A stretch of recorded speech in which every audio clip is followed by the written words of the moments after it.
you guys ever went to a video game store and you wanted to buy pretty much everything that they had, but some of the items just weren't for sale?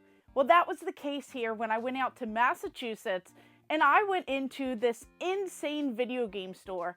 They had a vault in there. This was at a bank. They had so much cool stuff, so many expensive items, so many store displays, kiosks, standees, and everything else that I wanted for my own game room.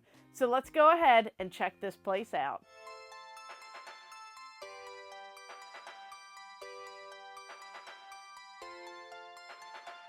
Hey guys, it's Gamer Ahmer here, and I'm out at one of the coolest video game stores.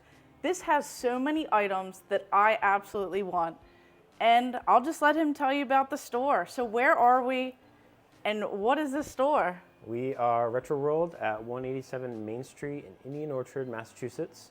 And we do focus mostly on retro media, so video games as our mainstay, but we also do things like VHS, DVDs, vinyl, CDs, cassettes, some cardboard games, you name it. First things first. Yes, so I'm out here, and one thing that I always like looking at in video game stores are all of the items that are not for sale.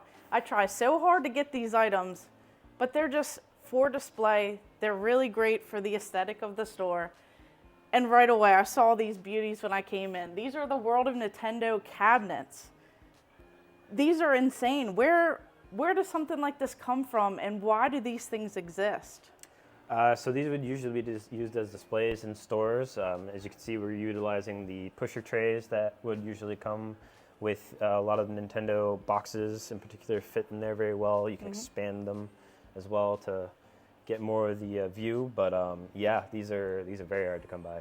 And these work perfect for this store because you have a lot of the extra stock and these awesome. We utilize all the space in it, so all of our excess games go into the bottom, accessories, etc. So we love the look of it, but it's also practical for the store too. So next up, I saw this one when I came into the store. This is the Sega Saturn kiosk. Now, have you seen any kiosks like this in this great a shape? Definitely not. This is arguably one of the best ones in North America in the retail setting at the very least. Yeah. So.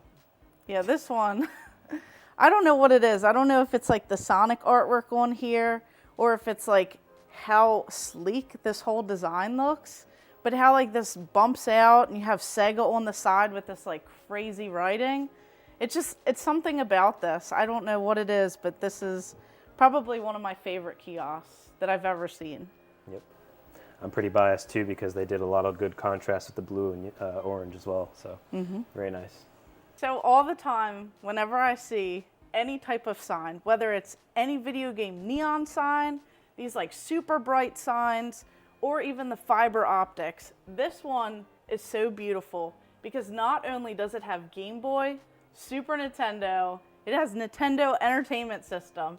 And you just said something really crazy about this sign here. So what sets this one apart from a lot of the others? So it's very hard to find one that's fully intact because of the power switch on the side here actually has a rotating on-off switch that's only in one direction. So in order to turn it both on and off, you go in one direction.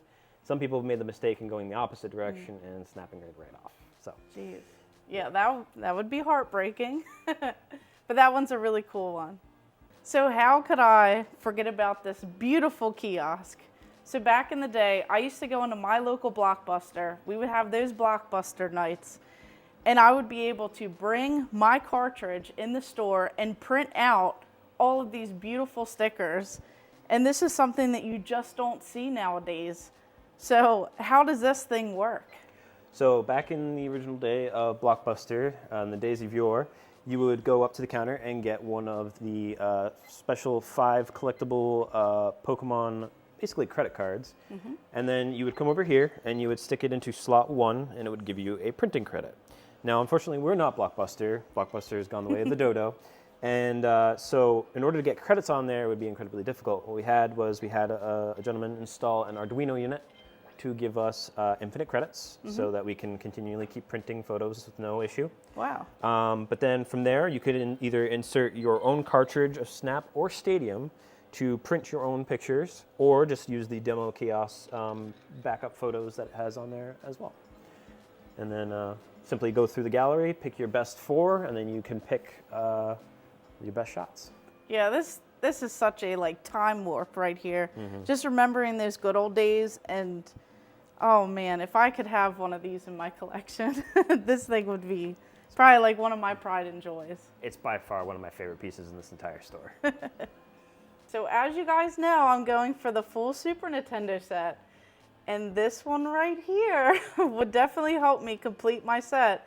This is the Star Fox, the Super Star Fox weekend, not for resale.